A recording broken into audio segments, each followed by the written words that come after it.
Welcome, dear readers who love mystery and suspense. Have you ever wondered what if the very people we trust the most, the hands that swore to heal, are the ones hiding the darkest secrets? What happens when the killer isn't a shadow lurking in an alley, but a familiar face, a respected figure who manipulates life and death with the power of medical knowledge itself? If you're ready to dive into a story that will make you question everything, quicken your heartbeat, and keep you on edge until the very last page, then you've come to the right place. But before we begin unraveling the chilling depths of this case, do us a small favor. Hit the subscribe button, ring the notification bell, and join our community of truth seekers and mystery lovers. Your support is the very fuel that allows us to create more gripping content. Now then, turn off the lights, steel your nerves, and let's begin. This is the story of Dr. Elias Thorne. The crisp autumn air of Cambridge, Massachusetts, carried the scent of decaying leaves and the distant, familiar hum of intellectual pursuit. It was a city steeped in history, a bastion of knowledge where the old cobblestone streets met the gleaming modernity of biotech labs and world-renowned hospitals. Dr. Elias Thorne moved through it all like a ghost, a tall, impeccably dressed figure whose calm demeanor and sharp, intelligent eyes commanded respect. He was the head pharmacist at the prestigious St. Jude's Medical Center, a man admired by colleagues and trusted implicitly by patients. His reputation was spotless, his expertise unparalleled. To most, Elias Thorne was the embodiment of selfless service, a silent healer whose life was dedicated to the precise, often life-saving, art of pharmaceuticals. Yet, a darkness stirred beneath the polished surface of Cambridge, a shadow that began not with a bang, but with a series of unsettlingly quiet departures. It started with Mrs. Eleanor Vance, a seemingly healthy 72-year-old widow who lived a quiet life tending her garden in a quaint townhouse near Harvard Square. Her passing, a sudden, massive myocardial infarction, was mourned by her few friends but caused no alarm. Elderly people died, sometimes unexpectedly. The attending physician, Dr. Alan Sterling, signed off on the death certificate with a shrug. Just her time, I suppose. Mrs. Vance had been a regular at St. Jude's Pharmacy, often chatting with Dr. Thorne about her rose bushes, while he meticulously prepared her mild blood pressure medication. Elias had offered his condolences to a neighbor, his voice a soft, sympathetic murmur. 2 weeks later, Mr. Arthur Jenkins, a 48-year-old financial analyst known for his meticulous health routines and daily jogs along the Charles River, collapsed at his desk. His death was attributed to an acute hemorrhagic stroke, a tragic, unforeseen event for a man so dedicated to his well-being. Arthur had recently collected a new cholesterol medication from St. Jude's. His death, too, was regrettable but not suspicious. Elias Thorne had remembered Arthur's dry wit, his complaints about the stock market. He'd even offered him a discreet piece of advice on a supplement, noting his dedication to health.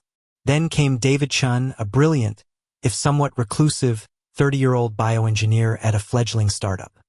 David was found unresponsive in his apartment, diagnosed posthumously with rapid-onset pulmonary fibrosis, a rare, aggressive lung condition that typically progressed over months, not days. The medical examiner, Dr. Lena Hansen, raised an eyebrow at the speed of the onset but ultimately attributed it to a tragic, idiopathic cause. David Chun had picked up a routine allergy prescription from St. Jude's just days before his death. These were three disparate individuals, separated by age, profession, and lifestyle, yet linked by the sudden, inexplicable nature of their demises. 3 lives extinguished without warning, leaving behind only the cold certainty of their absence and the medical community's consensus of natural causes. To everyone but one, Detective Eva Rostova had a nose for anomalies. Her colleagues in the Cambridge Police Department often joked that her mind operated like a sophisticated pattern recognition algorithm, sifting through the noise of routine crime to pinpoint the discordant note. She was 37, with sharp, intelligent eyes that missed nothing, and a quiet intensity that belied her petite frame. A former chemistry major before she found her true calling in law enforcement, Eva possessed a unique blend of scientific rigor and street-smart intuition. The call came in on a Tuesday, late afternoon, regarding David Chun. Eva wasn't initially assigned the case. It was a death investigation, likely a paperwork formality. But the patrol officer who found Chun, a rookie named Officer Ramirez, had felt a prickle of unease. Something felt too clean, Detective. Ramirez had stammered over the phone. No signs of struggle, no forced entry, but he looked like he'd just sat down to read, and then gone. Like someone pressed pause. Eva, against protocol, decided to review the preliminary report herself. Pulmonary fibrosis. Rare. Rapid onset. She cross-referenced it with recent unexplained deaths in the district. Eleanor Vance. Arthur Jenkins. The names popped up, almost forgotten, tucked away under natural causes. Myocardial infarction. Hemorrhagic stroke. All sudden. All unexpected for the age or health of the individual. It was a whisper, barely audible over the din of daily life, but it was there, a discordant chord in the symphony of the city. Eva found herself in Dr. Lena Hansen's brightly lit autopsy room the next morning. Hansen, a no-nonsense woman with hands scarred from years of dissecting the dead, peered over her glasses at Eva. Rostova, what are you doing here? I filed Chen's preliminary. Idiopathic pulmonary fibrosis. Unfortunate, but not criminal. Just a hunch, Lena? Eva replied, her gaze sweeping over the sterile environment. 3 sudden deaths in the past month. All in the Cambridge area. All seemingly healthy, or only mildly ailing. All gone too fast. Hansen scoffed, pushing her glasses up her nose. People die, Eva, especially in a city this size. It's called statistics. Statistics, or a pattern? Eva countered, her voice calm but insistent. What did you find in Chen's blood work? Any unusual markers? Tox screen clear. Completely clear, Hansen affirmed, flipping through her notes. Blood gas was off, consistent with the lung failure. No foreign substances, no heavy metals, no common poisons. We even ran extended panels, considering the rarity. Nothing. Just, his lungs gave out. Eva leaned against a stainless steel table, her mind racing. And Vance? Jenkins? Were those autopsies as exhaustive?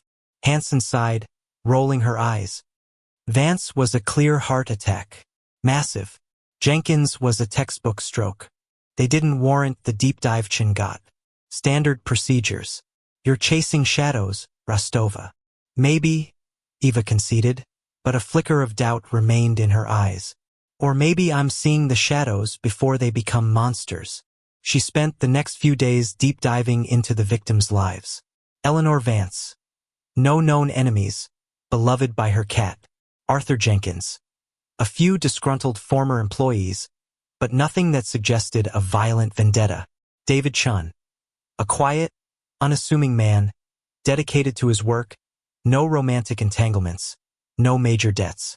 Their lives were unremarkable, their deaths terrifyingly so.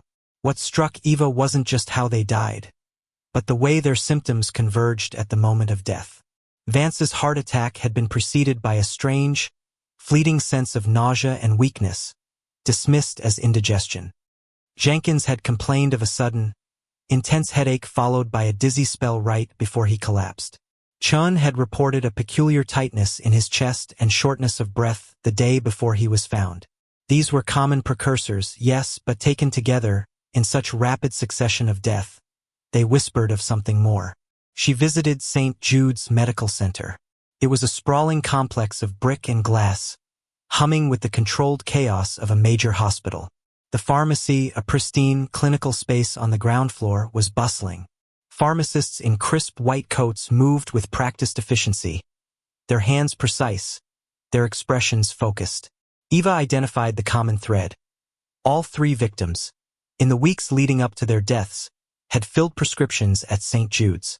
Vance for her blood pressure, Jenkins for cholesterol, Chun for allergies. Routine medications. Nothing that should have led to such swift ends. She observed the head pharmacist, Dr. Elias Thorne, from a discreet distance. He was a commanding presence, his voice calm and reassuring as he spoke to patients, his movements deliberate as he dispensed medications. He seemed utterly professional, the epitome of trustworthiness. He even took a moment to gently guide an elderly woman through the instructions for her new inhaler, his patience unwavering. "That's Dr. Thorne, a young pharmacy tech, wide-eyed and helpful," informed Eva when she subtly inquired. "He's amazing, knows everything. He practically runs this place. Patients love him." Eva thanked the tech, but a new thread had begun to weave itself into her mind. Could it be a faulty batch of medication? A manufacturing error? She reached out to the FDA, but there were no recalls, no alerts for the drugs prescribed to Vance, Jenkins, or Chun. Back at her desk, Eva pinned up photos of the 3 victims. 3 faces now eternally still. She circled St. Jude's on a city map. The radius of their homes wasn't identical, but all were within a reasonable distance of the hospital. "Okay, let's assume, for a minute, it's not natural causes," Eva muttered to herself, staring at the corkboard. What kind of poison could mimic a heart attack, a stroke, an acute lung failure, and leave no trace? The question hung in the air, heavy and chilling. This wasn't a bludgeoning, a stabbing, or a gunshot. This was something far more insidious, more intelligent. This required a profound understanding of the human body and its vulnerabilities, a knowledge of pharmaceuticals so deep it could manipulate the very essence of life into a mirror image of natural death. She thought of the meticulousness of pharmacists, the precision required to measure out doses, the deep knowledge of chemical interactions. A pharmacist was a gatekeeper standing between illness and health, between life and death. The thought sent a shiver down her spine. The very notion felt sacrilegious. Eva started poring over medical journals, toxicology reports, obscure chemical compounds. She stayed late into the night, fueled by lukewarm coffee and an unwavering conviction that something was profoundly wrong. She read about rare plant toxins, synthetic compounds designed to bypass detection, the dark side of pharmacology. The more she read, the more a terrifying possibility began to solidify in her mind. A poisoner whose weapon was not a blade, but knowledge itself. She drafted a memo to her superior, Captain Roberts, requesting a deeper investigation into the cluster of deaths. Roberts, a grizzled veteran with a healthy skepticism for hunches, was not easily swayed. "Rostova, you're talking about a serial killer who uses undetectable poisons to mimic natural causes," Roberts said, leaning back in his chair, a cynical smile playing on his lips. "That's a plot from a bad thriller, not real life. We have real murders, real cases, don't we? Captain, if I'm right, this is more dangerous than any street shooter," Eva countered, her voice rising slightly with her passion. "This is someone operating in plain sight with access, with knowledge. Someone who could make anyone a victim without leaving a trace." Robert sighed, rubbing his temples. "Okay, Eva, I'll give you a week. 1 week. No official resources yet. Just you and whatever you can dig up on your own time. If you find something concrete, something beyond it just feels wrong, then we'll talk. But don't come back with conspiracy theories." It was a meager concession, but it was enough. Eva knew she was fighting an uphill battle against skepticism and the sheer audacity of the idea. But the faces of Eleanor Vance, Arthur Jenkins, and David Chun haunted her. Their sudden, quiet deaths were screaming out for justice, a silent cry that only she seemed to hear. As the sun set over the historic spires of Cambridge, casting long shadows across the city, Eva Rostova felt a growing dread. Somewhere, hidden behind a mask of normalcy and expertise, a predator was at work, a silent healer turned silent reaper. And she was the only one who had dared to listen to the first, faint whisper of doubt. The game had begun. Captain Roberts' 1 week had stretched into 3, mostly because Eva Rostova was a force of nature when pursuing a lead. The initial whispers of doubt she'd harbored had blossomed into a full-blown roar in her mind, deafening her to the bureaucratic grumbling and the dismissive glances of her colleagues. She was a solitary figure, hunched over her desk late into the night, surrounded by medical textbooks, toxicology reports, and maps dotted with pinpoints marking the victims' homes and the omnipresent location of St. Jude's Medical Center. Then came the 4th death. Agnes Macmillan, a robust 60-year-old librarian known for her fierce advocacy for local history and her annual charity marathon, was found dead in her living room. Her family attributed it to a sudden, catastrophic pulmonary embolism. Like the others, it was unexpected for someone of her vitality. Like the others, she had recently picked up a routine prescription from St. Jude's, a common antibiotic for a sinus infection. This time, Eva didn't wait for the call. She marched straight to Captain Roberts' office, the preliminary report for Agnes Macmillan clutched in her hand. For Captain. For healthy or relatively healthy people dead within 6 weeks. All sudden, all mimicking natural causes, all connected to St. Jude's Pharmacy. Roberts, his face grim, gestured to the news report flashing on his computer screen. The Boston Globe just ran a front-page piece. Unexplained deaths plague Cambridge. Is a silent killer at large. The mayor's office is breathing down my neck. Eva, this isn't just a hunch anymore. He finally relented, assigning her a small, dedicated task force. Detective Mark Johnson, a seasoned but open-minded investigator, and Dr. Emily Carter, a brilliant young forensic toxicologist from the state lab, whose fresh perspective and cutting-edge knowledge of rare compounds were invaluable. Their first official meeting in the cramped, windowless conference room felt heavy with the weight of public fear and an almost impossible challenge. All right, let's lay it out. Eva began, gesturing to the corkboard where the victims' photos were now displayed prominently. Eleanor Vance, Arthur Jenkins, David Chun, Agnes Macmillan. Ages 30 to 72. Diverse backgrounds. No obvious links besides the pharmacy. Primary cause of death: heart attack, stroke, pulmonary fibrosis, pulmonary embolism. What do these all have in common, beyond being sudden and fatal? Dr. Carter, her brow furrowed in concentration, tapped a pen against her chin. They're all acute vascular or organ failures. Events that can happen spontaneously, yes, but also events that can be induced by certain substances. Such as? Johnson asked, scribbling notes.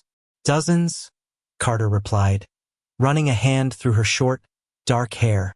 Everything from plant alkaloids like digitoxin or aconitine, which affect the heart, to synthetic compounds that can cause rapid blood clotting or cellular hypoxia.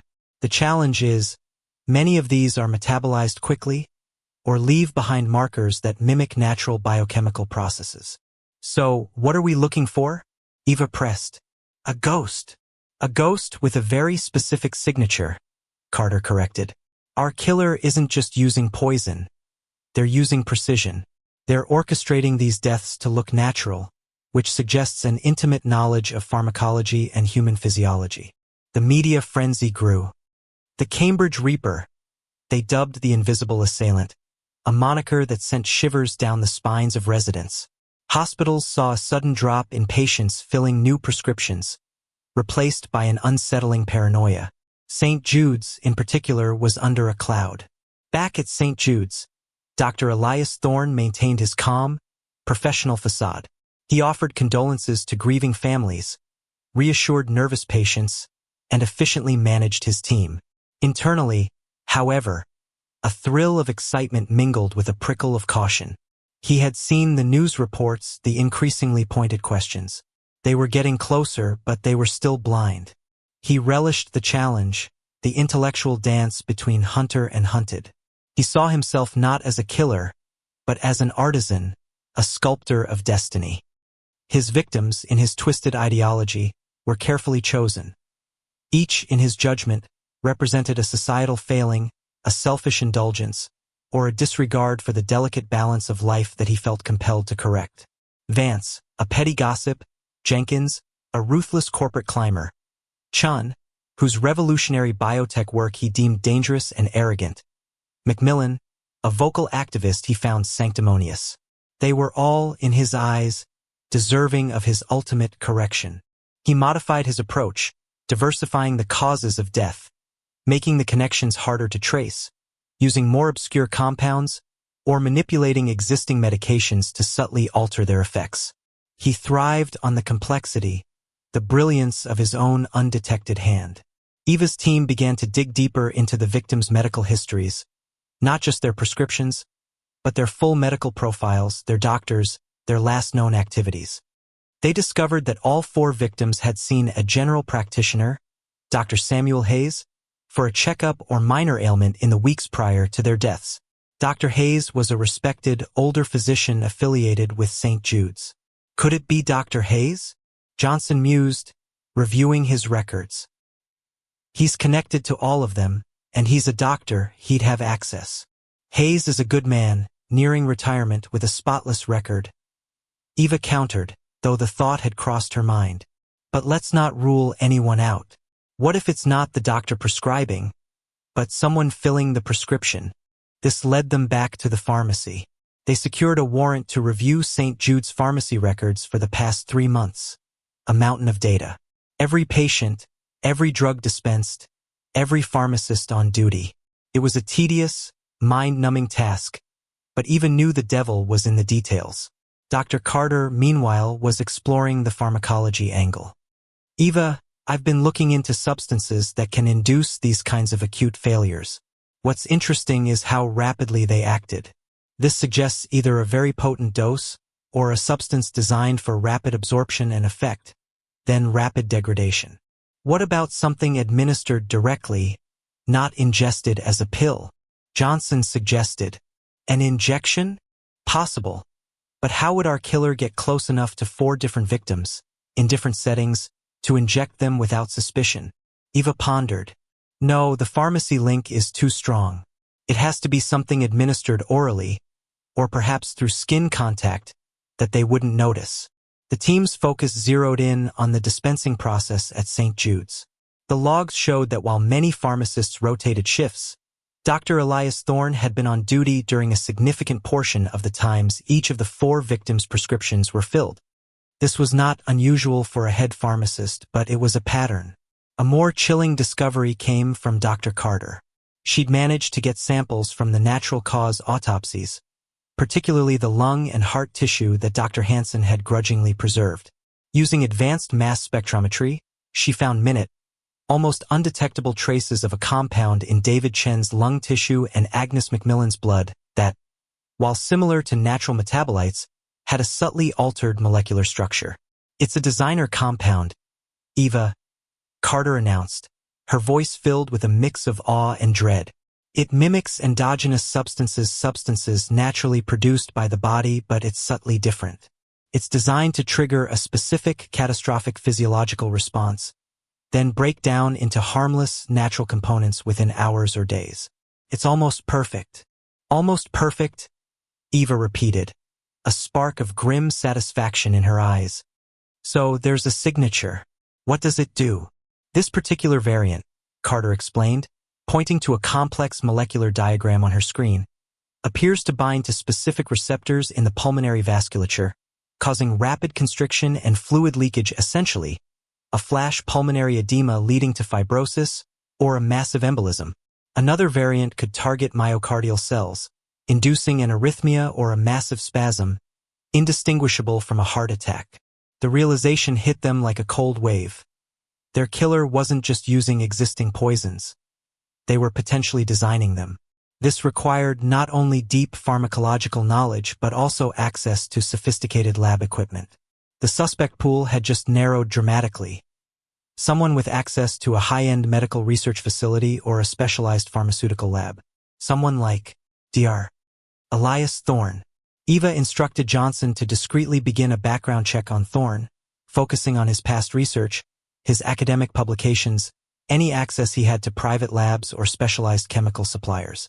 They were still far from an arrest, but the ghost was beginning to take shape. The shadow was deepening, and the hunt had truly begun.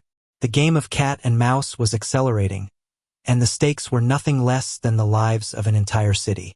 The net tightened around Dr. Elias Thorne like a slow, inexorable squeeze. The small team Eva Rostova, Mark Johnson, and Dr. Emily Carter worked in a relentless, almost obsessive fashion. Captain Roberts had finally thrown the full weight of the department behind them, spurred by the mayor's growing panic and the incessant, fear-mongering headlines. The Cambridge Reaper was no longer a theory. It was a terrifying reality. Their breakthrough came from 2 crucial fronts. First, Mark Johnson's exhaustive deep dive into Thorne's past revealed a subtle but significant discrepancy. Dr. Elias Thorne, the brilliant and respected head pharmacist, had a doctoral dissertation from 10 years prior that was unusually theoretical, almost philosophical, in its exploration of designer toxicology, the concept of creating compounds that could precisely mimic natural disease states. While abstract, the core principles of his research, which had been dismissed as an academic curiosity, mirrored the very method of the Reaper.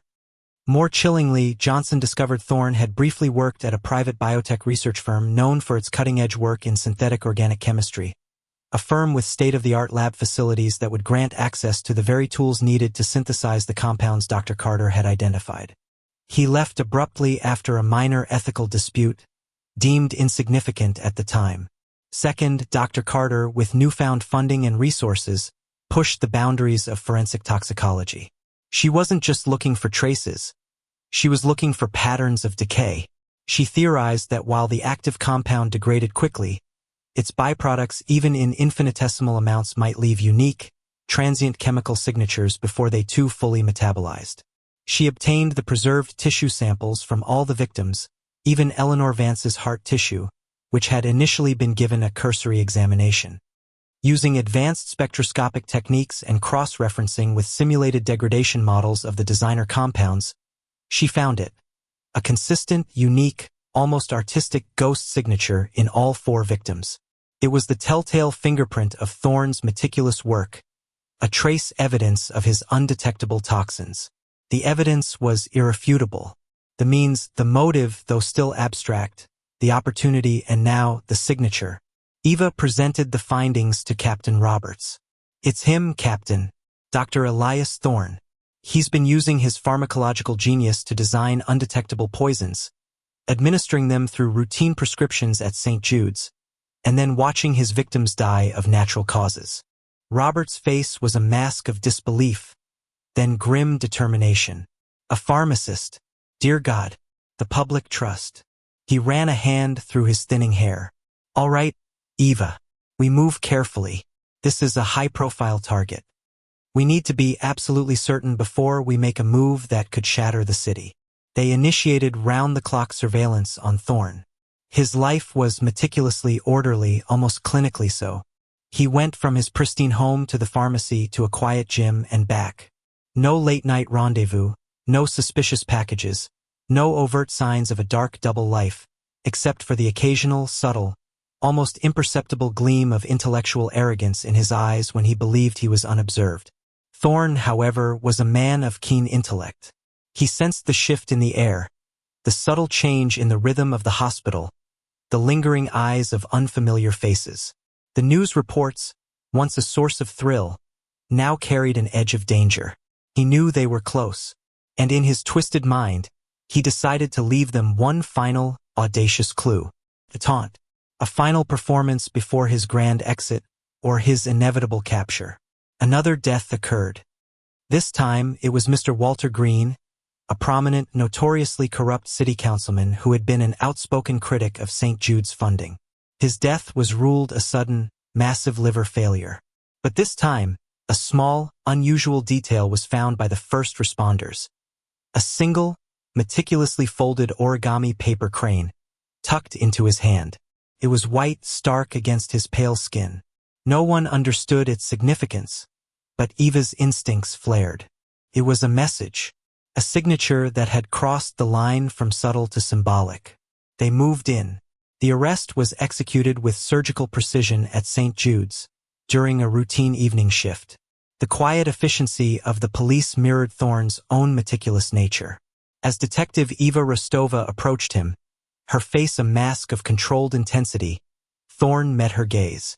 There was no panic, no struggle, only a faint, almost imperceptible smile. A glimmer of triumph, even in defeat. "Detective Rostova," he said, his voice calm, almost cordial. "I had a feeling you'd be the one." "Dr. Thorne," Eva replied, her voice steady. "We know what you've done." "Do you?" he mused, a disturbing serenity in his eyes. "Or do you merely know how?" The confrontation in the interrogation room was a battle of wits. Thorne, devoid of remorse, slowly unveiled his chilling philosophy. He saw himself as a societal purger, a grim architect of a more perfect world. His victims, each chosen for a specific flaw he perceived, were mere tools in his grand design to correct what he saw as the decay of humanity. He spoke of pharmaceutical purity, of the delicate balance of life, of his self-appointed role as its guardian. He confessed not with regret, but with a horrifying sense of pride in his ingenuity, his ability to outsmart the system, to play God. The origami crane, a symbol of death and transition, a final artistic flourish for his masterpieces. The news of Dr. Elias Thorne's arrest sent shockwaves across America. A respected pharmacist, a silent healer, revealed as a meticulous serial killer. The details of his designer compounds, his twisted motives, and the sheer audacity of his crimes dominated headlines for months. The public was gripped by a mixture of horror and fascination. Trust in the medical community was profoundly shaken. The trial was a media circus, but the evidence was overwhelming. Thorne was convicted on multiple counts of first-degree murder. He was sentenced to life imprisonment, his calm, calculating demeanor never faltering, even as the judge pronounced his fate. In the aftermath, Eva Rostova became a reluctant hero, but the victory felt hollow. The ease with which Thorne had operated, the trust he had so expertly exploited, left a lasting scar. The medical community began an agonizing reassessment of protocols, security, and ethics. Years later, the memory of the Cambridge Reaper still lingered, a chilling reminder that the greatest darkness can sometimes hide in plain sight, behind a smile, a white coat, and the very knowledge meant to heal. Eva, forever changed by the case, continued her work, but with a new, somber understanding of the thin veil between healer and destroyer, and the silent battles fought within the human soul. The city of Cambridge healed, but it never quite forgot the whisper of doubt that had turned into a scream of terror.